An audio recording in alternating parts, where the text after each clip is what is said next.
Good morning మ్యాగజైన్కి స్వాగతం. ప్రముఖ దినపత్రికలో వస్తున్న వార్తలు వెనకాల జరుగుతున్న పరిణామాలు చూద్దాం. ఈనాడు చూస్తే విజయ వినేష్ అన్నటువంటి వార్తని హైలైట్ చేసింది. ఫైనల్లో భారత రెజ్లర్ పథకం ఖాయం, తుదిపోరుకు నీరజ్, సెమీస్లో ఓడిన హాకీ జట్టు. ఖచ్చితంగా పథకాలు సాధిస్తారనుకున్న అగ్రశ్రేణి క్రీడాకారులు ఒక్కొక్కరుగా నిష్క్రమిస్తుంటే, పథకాలు అందినట్టే అంది చేజారుతుంటే, రెండంకెల పథకాల ఆశలు నీరుగారిపోతుంటే ఎంత వేదనో. 1, 2, 3, 4 ఇలా రోజులు గడిచిపోతున్నాయి. పథకమే కానరాదాయే. అభిమానుల్లో పూర్తిగా నైరాశ్యం ఆలంకున్న వేళ ఆశలు నిలబెట్టడానికి నేనున్నానంటూ వచ్చింది కుస్తీ యోధురాలు వినేష్ పొగట్. విశ్వక్రీడలో గత 2 పర్యాయాలు రక్తహస్తాలతో వెందిరిగి ఈసారి అంచనాలు లేకుండా బరిలోకి దిగిన ఈ అమ్మాయి తన విభాగంలో కఠిన ప్రత్యర్థులు ఒక్కొక్కరినే మట్టి కరిపిస్తూ ఏకంగా ఫైనల్కు దూసుకెళ్ళింది. ప్యారిస్లో ఇప్పటిదాకా కాంస్యాలతో సరిపెట్టుకున్న భారత్ అంతకు మించిన పథకాన్ని ఖాయం చేసింది. బుధవారం జరిగే ఫైనల్లో గెలిస్తే వినేష్కు స్వర్ణం సొంతమవుతుంది, ఓడిన రజితం దక్కుతుంది. మరోవైపు అంచనాలను నిలబెడుతూ బల్లెం వీరుడు నీరజ్ చోప్రా ఫైనల్లో చోటు ఖాయం చేసుకున్నాడు. క్వాలిఫికేషన్లో అతను అగ్రస్థానంతో పథకపోరులో అడుగుపెట్టాడు. కానీ స్వర్ణమో రజతమో సాధించేలా కనిపించిన హాకీ వీరులకు మాత్రం నిరాశ తప్పలేదు. ఫైనల్ చేరే అవకాశాన్ని త్రుట్లో కోల్పోయారు. ఇక వారి పోరాటం కాంస్యం కోసమే అన్నటువంటి వార్తని హైలైట్ చేశారు. అయితే 6 ప్రాజెక్టులకి అగ్రతాంబూలం. 5ంటికి 8,734 కోట్లు, 1,71,000 ఎకరాల కొత్త ఆయకట్టు, 14 లక్షల ఎకరాలకు పైగా స్థిరీకరణ. జలవనరుల శాఖ తాజా ప్రణాళిక. జగన్ ప్రభుత్వంలో పూర్తిగా పడకేసిన సాగునీటి ప్రాజెక్టుల భవితవ్యాన్ని ఎలా రూపుదిద్దాలనే దానిపై జలవనరుల శాఖ ప్రణాళిక రూపొందించింది. తక్కువ ఖర్చుతో ఎక్కువ ప్రయోజనం పొందగల వాటిని తొలి ప్రాధాన్యతతో పూర్తి చేయాలని సంకల్పంతో ఉంది. రాష్ట్రంలో ప్రస్తుతం నిర్మాణంలో ఉన్నటువంటి 86 ప్రాజెక్టులు పూర్తి చేయాలంటే 1,16,405 కోట్ల నిధులు అవసరం. ఈ క్రమంలో నిధుల కేటాయింపులకు ప్రాజెక్టులు పూర్తి చేసేందుకు వాటి ఫలితాలను దృష్టిలో ఉంచుకుని తాజాగా వర్గీకరించారు. వాటిలో పోలవరం సహా 6 ప్రాజెక్టులకు తొలి ప్రాధాన్యం, మరో 17 ప్రాజెక్టులకు తదుపరి ప్రాధాన్యం అన్నటువంటిది హైలైట్ చేశారు. ఇకపోతే బంగ్లా తాత్కాలిక ప్రభుత్వాధినేత యూనస్ నోబెల్ శాంతి బహుమతి గ్రహీతకు పగ్గాలు. పార్లమెంటు రద్దు చేసిన అధ్యక్షుడు. తాజా ఎన్నికలకు మార్గం సుగమం. మేజర్ జనరల్ జియావుల్పై వేటు. అల్లర్ల మృతులు 440 మంది. రాజకీయ సంక్షోభం తలెత్తిన బంగ్లాదేశ్లో తాత్కాలిక ప్రభుత్వానికి మహమ్మద్ యూనస్ నేతృత్వం వహించనున్నారు. ఆయన నోబెల్ శాంతి పురస్కార గ్రహీత. ప్రధానిగా ఉన్న షేక్ హసీనా వైదొలగాల్సి రావడంతో అధ్యక్షుడు మొహమ్మద్ షాహబుద్దీన్ మంగళవారం ఉదయం పార్లమెంటు రద్దు చేశారు. తొలుత తాత్కాలిక పరిపాలన యంత్రాంగం ఏర్పాటుకు, తర్వాత కొత్తగా ఎన్నికలు నిర్వహించడానికి మార్గం సుగమం చేశారు. యూనస్ను సారథిగా నియమిస్తున్నట్టు మంగళవారం అర్ధరాత్రి సమయంలో ఆయన ప్రకటన వెలువరించారు. యూనస్ 2012 నుంచి 2018 వరకు స్కాట్లాండ్లోని గ్లాస్గో కాలెడోనియన్ విశ్వవిద్యాలయానికి కులపతిగా ఉన్నారు. చిట్టగ్యాంగ్ విశ్వవిద్యాలయంలో ఆర్థిక శాస్త్ర ఆచార్యంగా సేవల నుంచి బంగ్లాదేశ్లోని పేదల అభ్యున్నతి కోసం కృషి చేశారు. చిట్టగ్యాంగ్లో 1940లో ఏదైతే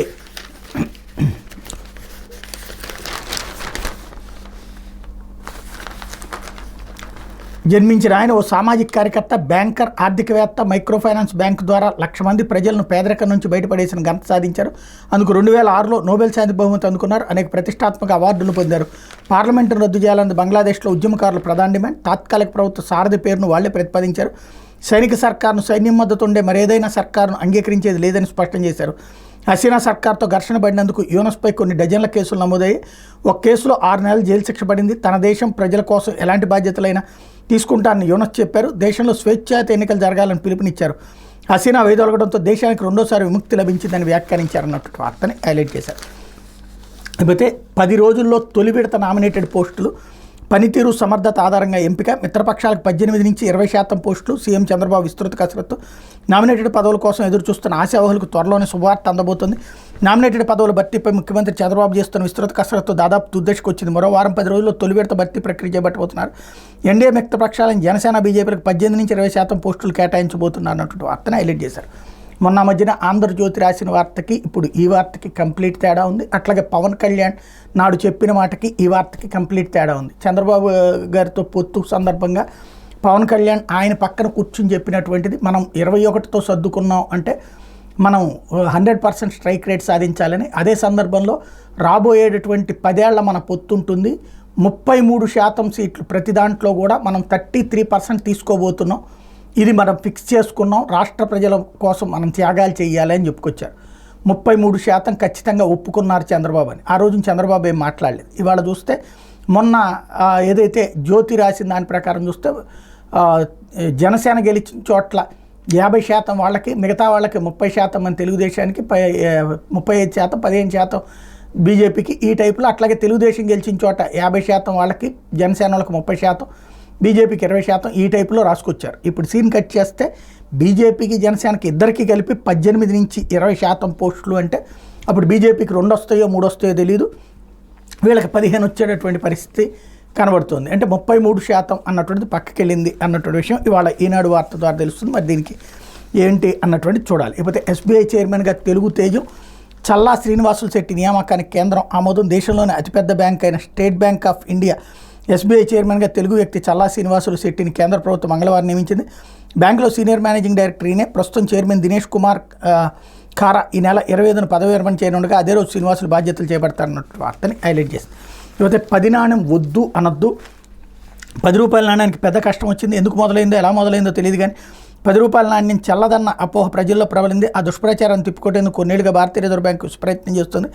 ఏ డిజైన్ ఏ ఆకృతిలో ఉన్న 10 రూపాయల నాణ్యమైనా చెల్లుతుందని, వాటిని తీసుకోవడానికి నిరాకరించవద్దని ఆర్బీఐ స్పష్టం చేసింది. అలా చేస్తే చట్ట ప్రకారం శిక్షార్హులను కూడా ఇప్పటికే పలుమార్లు హెచ్చరికలు జారీ చేసింది అన్నటువంటి వార్తని హైలైట్ చేశారు. ఇకపోతే కులగణన చేపట్టాలని ఢిల్లీలో ఓబీసీ ఎంపీల ధర్నా. దేశవ్యాప్తంగా జనగణనతో పాటు కులగణన కూడా చేపట్టాలని జాతీయ బీసీ సంక్షేమ సంఘం ఆధ్వర్యంలో వివిధ పార్టీల ఎంపీలు మంగళవారం ఢిల్లీలో జంతర్ మంతర్లో ధర్నా చేశారు.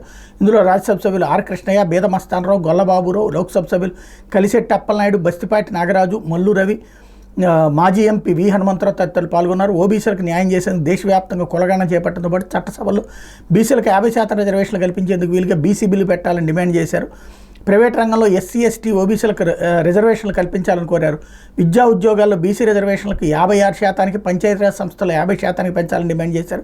బీసీ రిజర్వేషన్లకు వర్తింపజేస్తున్న క్రిమిలేయర్ని ఎత్తేయాలని కోరారు. బీసీలకు ఎస్సీ, ఎస్టీ అట్రాసిటీ యాక్ట్ తరహా చట్టం తీసుకురావాలన్నారు. జాతీయ బీసీ సంక్షేమ సంఘం కన్వీనర్ గుజ్జ కృష్ణ, ఉపాధ్యక్షుడు గుజ్జ సత్యం, బీసీ యోజన సంఘం అధ్యక్షుడు గోవాల భరత్ కుమార్ ఆధ్వర్యంలో జరిగిన ఈ కార్యక్రమం తెలుగు రాష్ట్రాల నుంచి తరలి వచ్చిన ప్రతినిధులు ర్యాలీ నిర్వహించారన్నటువంటి వార్తని హైలైట్ చేశారు. లేకపోతే వక్ఫ్ సవరణ బిల్లుపై మంత్రికి వినతి. ముస్లిం కమిటీల్లోని అనుభవజ్ఞులైన వారి అభిప్రాయాలు తెలుసుకున్న తర్వాత వక్ఫ్ సవరణ బిల్లును పార్లమెంట్లో ప్రవేశపెట్టాలని మైనార్టీ హక్కుల పరిరక్షణ సమితి రాష్ట్ర అధ్యక్షుడు ఫారూక్ షుబ్లీ కోరారు. ఈ మేరకు వెలగపూడిలోని రాష్ట్ర సచివాలయం మైనార్టీ సంక్షేమ శాఖ మంత్రి ఎన్ఎండి ఫరూక్ని కలిసి మంగళవారం వినతిపత్రం ఇచ్చారన్నట్టు వార్తని హైలైట్ చేశారు. ఇకపోతే సాక్షి కడుపుపై కొట్టారు అంటూ రాష్ట్ర వ్యాప్తంగా చిరుద్యోగులను తొలగిస్తూ సరికొత్త పాలన. టీడీపీ నేతల బెదిరింపులకు తలొగ్గుతున్న అధికారగణం. ఖాళీ అయిన స్థానం తమ వారిని నియమించాలని అధికారులకు అల్టిమేటం. కొత్తగా నియామకాలకు ముడుపులు దంటుకుంటున్న టీడీపీ నేతలు. 2.65 లక్షల మంది వాలంటీర్లు ఇప్పటికే పక్కన పెట్టిన ప్రభుత్వం. పాఠశాలలో మధ్యాహ్న భోజనం వందే కార్మికులు వేలాది మంది తొలగింపు. మధ్యాహ్న భోజనం వండే కార్మికులు వేలాది మంది తొలగింపు. ఇప్పటికే 2360 మంది ఉపాధి హామీ ఫీల్డ్ అసిస్టెంట్లతో బలవంతపు రాజీనామా. టీడీపీ నేతల వేధింపులతో 4 ఫీల్డ్ అసిస్టెంట్ల ఆత్మహత్య. నైట్ వాచ్మెన్లు, స్కూళ్లలో మరుగుదొడ్లు శుభ్రం చేసే కార్మికులపై కూడా వేటు. ఏళ్ల తరబడి పనిచేస్తున్న రేషన్ డీలర్లతో రాజీనామాలు. అంగన్వాడీ వర్కర్లు, హెల్పర్ల రాజీనామాలకు ఒత్తిడి. వైద్య ఆరోగ్య శాఖలో నోటిఫికేషన్ ద్వారా ఎంపికైన అభ్యర్థులకు బ్రేక్. కూటమి నేతల తీరుతో తీవ్ర ఇబ్బందులు పడుతున్న ప్రజలంటూ వనరుల కల్పన, కొత్త ఉద్యోగాలు, కొత్త పరిశ్రమల ద్వారా భారీ సంఖ్యలో యువతకు ప్రభుత్వ కొలువుతో పాటు విస్తృత ఉపాధి అవకాశాలకు బాటలు వేస్తాం, సంపద సృష్టించి పంచుతాం అని కూటమి పార్టీ నేతలు ప్రచారం చేశారు. గద్దెనెక్కాక మాట మార్చేశారు. కొత్త ఉద్యోగాల సంగతి దేవుడెరుగు. చేస్తున్న చిన్న ఉద్యోగాలను సైతం అన్యాయంగా ఓడగొడుతున్నారు. చిన్న జీతం తీసుకునే చిరుద్యోగుల పొట్టగొడుతూ తమ్ముళ్ల జేబులు నింపుకుంటున్నారు. చివరికి స్కూళ్లలో మరుగుదొడ్లు శుభ్రపరిచే వర్కర్లను సైతం వదలకుండా అడ్డగోలుగా తీసేసి ముడుపులు ఇచ్చిన వారిని నియమిస్తున్నారు. అన్ని జిల్లాల్లోనూ అక్రమ తొలగింపు పర్వం యథేచ్ఛగా కొనసాగుతుంది. ఓట్లేసి గెలిపిస్తే కడుపుపై కొట్టారు అని బాధితులు కన్నీటి పర్యంతం అవుతున్న దృశ్యాలు ఊరూరా కనిపిస్తున్నాయి అన్నటువంటి వార్తనే హైలైట్ చేశారు. లేకపోతే జనాగ్రహాన్ని తట్టుకోలేరు. సీఎం చంద్రబాబుకు వైఎస్ఆర్సీపీ అధ్యక్షుడు వైఎస్ జగన్ హెచ్చరిక. భయపెడదాం అనుకుంటే మిమ్మల్ని బంగాళాఖాతంలో కలిపేస్తారు. ఈ విధ్వంసాలు, హత్యాకాండతో ఏం సాధించాలనుకుంటున్నారు? కక్షలో కార్పణ్యాలు తీర్చుకోమని గ్రీన్ సిగ్నల్ ఇవ్వడం కాదా? ఇది తప్పుడు సంప్రదాయం. ఎక్కడైనా పద్ధతి మార్చుకో. గ్రామస్థాయి నుంచి రాష్ట్రమంతా భయానక వాతావరణం. మీ అండ చూసుకుని మీ వాళ్ళు కిరాతకాలు, దారుణాలు చేస్తున్నారు. హామీలు, పాలన గురించి ఎవరూ మాట్లాడకూడదని అదంతా రేపు మా ప్రభుత్వం వచ్చాక మా కార్యకర్తలు బుద్ధి చెప్పే సంప్రదాయానికి బీజం వేస్తున్నారు అంటూ జగన్మోహన్ రెడ్డి ఇచ్చినటువంటి హెచ్చరికని ఇక్కడ హైలైట్ చేశారు. అయితే కూటమి ఏది నిజం? స్మార్ట్ నాటకం. రివర్స్ టెండరింగ్ న్యాయ సమీక్షతో అత్యంత పారదర్శకంగా స్మార్ట్ మీటర్ల టెండర్లు. కేంద్ర మార్గదర్శకాలు, విద్యుత్ నియంత్రణ మండలి అనుమతితోనే మొత్తం ప్రక్రియ. టెండర్ నిబంధనల మేరకే బిల్లులు చెల్లించిన విద్యుత్ పంపిణీ సంస్థలు ప్రతి పైసా ప్రభుత్వమే భరిస్తుందని జీవో 22తో స్పష్టం చేసిన గత సర్కార్ నిర్ణీత సమయంలో ఎంత సామగ్రినైనా తనిఖీ చేసే సామర్థ్యం విద్యుత్ వ్యవస్థకు ఉంది. ప్రతి పరికరం నాణ్యత, సంఖ్య లెక్కించాక బిల్లులు సమర్పించిన కన్స్ట్రక్షన్ విభాగం అధికారులు. వాటి ఆధారంగానే అకౌంట్స్ విభాగంలో టెండర్ నిబంధనల మేరకు బిల్లులు మంజూరు. వాస్తవాలు ఇంత స్పష్టంగా ఉన్న గత సర్కార్పై బురజల్లడమే పనిగా ఈనాడు తప్పుడు రాతలు అన్నటువంటి వార్తని హైలైట్ చేశారు. ఇకపోతే అదే కల్లోలం బంగ్లాదేశ్లో కొనసాగుతున్న హింస, దేశవ్యాప్తంగా లూటీలు, విధ్వంసం, పార్లమెంట్ రద్దు, త్వరలో ఎన్నికలు, తాత్కాలిక ప్రభుత్వ అధినేతగా యూనస్ అన్నటువంటి వార్తని హైలైట్ చేశారు. లేకపోతే దారి దోపిడీకి ముఖ్య నేత పన్నాగం అంటూ 5 ఏళ్లలో 8,500 కోట్లు కొలగొట్టేందుకు కుట్ర. రోడ్ల నిర్మాణ బాధ్యత నుంచి తప్పుకున్న ప్రభుత్వం పీపీపీ విధానంలో 27 రోడ్ల నిర్మాణానికి ఆమోదం. టోల్ ఫీజుల రూపంలో దోచేందుకు రంగం సిద్ధం. అస్మదీలకే కాంట్రాక్టులు, 5 ఏళ్ల పాటు వసూళ్లు. 4,000 కోట్లతో నిర్మాణం, 12,500 కోట్ల ఆర్జన. వాహనదారులపై భారీగా టోల్ భారం అన్నటువంటి వార్తని హైలైట్ చేశారు. ఇకపోతే రాష్ట్రంలో మరిన్ని విమానాశ్రయాలు, ఎయిర్ స్ట్రిప్లు. ముఖ్యమంత్రి చంద్రబాబు రాష్ట్రంలో మరో 12 నుంచి 14 చోట్ల ఎయిర్పోర్ట్లు, ఎయిర్ స్ట్రిప్లు నిర్మించాలని ప్రభుత్వ ఆలోచన సీఎం చంద్రబాబు చెప్పారు. ముందుగా కుప్పం, దగదర్తి, నాగార్జునసాగర్, మూలపేటలో వీటిని నిర్మిస్తామన్నారు. అనంతపురం జిల్లా తాడిపత్రి, కాకినాడ జిల్లా తునిలో కూడా వీటి నిర్మాణాన్ని పరిశీలించాలని అధికారులను ఆదేశించారన్నటువంటి వార్తని హైలైట్ చేశారు. ఇకపోతే ఆంధ్రజ్యోతి వినేష్ వాహ్ అన్నటువంటి వార్తని హైలైట్ చేసింది. మరోవైపు విద్యార్థుల పంతం నెగ్గింది. బంగ్లా ప్రభుత్వ అధినేతగా నోబెల్ గ్రహీత యూనస్ అర్ధరాత్రి అధ్యక్ష కార్యాలయం ప్రకటన. బంగభవన్లో అధ్యక్షుడు షాహబుద్దీన్తో 6 గంటల పాటు విద్యార్థులు సుదీర్ఘ చర్చలు. మధ్యలో త్రివిద్యాళాధిపతుల రంగప్రవేశం. అధ్యక్ష భవనం చుట్టూ మిలిటరీ మోహరింపు. ఒక్కసారిగా ప్రాంతమంతా ఉత్కంఠ. మాజీ ప్రధాని ఖలీదా జియా విడుదల. హింసతో ఆందోళనకారుల బీభత్సం. దేశవ్యాప్తంగా హత్యలు, లూటీలు. పోలీస్ స్టేషన్లకు దుండగులు నిప్పు. గందరగోళంతో ప్రభుత్వోద్యోగులు.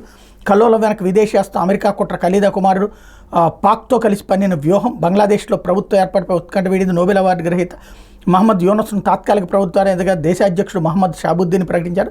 తన అధికార నివాసం బంగభవన్లో విద్యార్థి సంఘాల నేతలు, త్రివిద్యాళాధిపతులతో సుదీర్ఘంగా జరిగిన చర్చల అనంతరం ఈ నిర్ణయం తీసుకున్నట్టు వెల్లడించారన్నటువంటి వార్తని హైలైట్ చేశారు. లేకపోతే పోలవరానికి దారేది అంటూ దెబ్బతిన్న డయాఫ్రమ్ వాల్, కుంగిన గైడ్ బండ్, కాపర్ డ్యామ్ల సీపేజీ. ఈ పనులు ఎవరితో పూర్తి చేయించాలి? ప్రస్తుత సంస్థకైనా మరొకరికి అప్పగించాలా? ప్రభుత్వం ముందు జలవనరుల శాఖ ప్రతిపాదన. డయాఫ్రమ్ వాల్పై కేంద్ర జలసంఘ నిర్ణయం తెలుసుకోండి. ఢిల్లీకి వెళ్లి పరిస్థితి వివరించండి. మంత్రి నిమ్మల ప్రత్యేక సీఎం ఆదేశం. పోలవరం ప్రాజెక్టు గాడిని పెట్టేదలా? మిలియన్ పనులను ప్రస్తుత కాంట్రాక్ట్ సంస్థని చేయించాలి, లేక కొత్త ఏజెన్సీని పిలవాలి? మరీ ముఖ్యంగా కొత్త డయాఫ్రమ్ వాల్ నిర్మాణ పనులు ఎవరికి అప్పగించాలి? దీనిపై కేంద్రం నుంచి స్పష్టత తీసుకోవాలని రాష్ట్ర ప్రభుత్వం ఆలోచిస్తోంది అన్నట్టు వార్తను హైలైట్ చేశారంటే మెగా వాళ్ళని కాంట్రాక్ట్ నుంచి తప్పించి మళ్ళీ పాత నవయోగాకి ఇస్తారేమో తెలియదు. ఆ నవయోగా కట్టినటువంటిదే తర్వాత పాడైపోయినటువంటిది ఇప్పుడు మళ్ళీ ఆ సంస్థకే ఇస్తారా అన్నటువంటిది చూడాలి. ఇకపోతే సిఐడికి మదనపల్లె ఫైల్స్. డీజీపీ ఉత్తర్వులు. అసలు సూత్రధారుల పట్టివేతకే లోతుపాతులు తవ్వితీనున్న ప్రభుత్వం అన్నటువంటి వార్తని హైలైట్ చేశారు. ఇకపోతే ఆడంబరాలు లేని అధ్యక్ష అంటూ ఆయన సభలో అడుగు పెడితే సీఎం లేచి నిలబడాల్సిందే, అధ్యక్ష అని పిలవాల్సిందే. ఆయన అసెంబ్లీ స్పీకర్ చింతకాయల అయ్యన్న పాత్రుడు ఆయన హంగు ఆర్భాటాలను పక్కన పెట్టి సతీసమేతంగా రైలెక్కారు.